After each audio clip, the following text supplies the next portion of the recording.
a work of art. It is innovative, it has great acting, it's exceptionally well done, and even if you're not interested in the subject, it's definitely worth watching.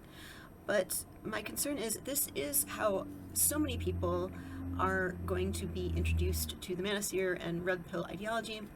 So the story they tell is a boy snaps and kills a classmate. This really does not match red pill violence. In reality, the most recent one being a young man who actually ran over two girls with his car because of not even something she said, but something she reposted about Charlie Kirk, and then alluded to it on stream, and it was pretty gruesome and horrible. But like most instances, this wasn't something where a person gets into it and then they just snap and kill someone. There are so often so many red flags, so many opportunities to intervene, and no one does. What is more likely to have happened is this boy would have been harassing her and possibly her friends for months, maybe even years. He would have threatened violence before, he would have shown lots of warning signs of doing this, he probably would have told friends about plans to do it, and nothing would have happened. I mean, the reality isn't that parents are going to be completely oblivious of what their kids are getting into unless they're completely uninvolved in their lives. And for a boy to simply snap after showing no real warning signs of violence other than being involved and subscribing to red pill ideology, it's just not realistic. Furthermore, I understand that the terminology can be very daunting. A lot of times you just don't know what they're talking about unless you're actually in the forum. What is not true is that a teenager could be very into red pill ideology and it be something that is completely secret to the people who know him.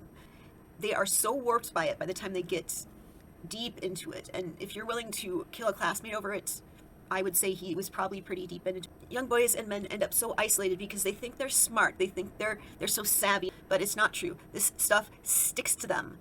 It will stick to them probably for the rest of their life. They often have this sense of superiority that they're so much smarter than the normies and they can seamlessly blend into society without people knowing that they're raging misogynists who hate all women. And it's just not the case. Now, usually people are far too polite or even concerned for their safety to openly confront them about it. Even if they are confronted, of course, they're coward. It was just a joke. I don't really believe it. I'm just edgy. And sure, all right. I just think it's a little suspicious if the way you're edgy is always in a way that demeans women. And I said this in my post about the young Republicans. There's a pattern to their bigotry. It isn't just that they like to be offensive. They are always offensive to the same people in the same way.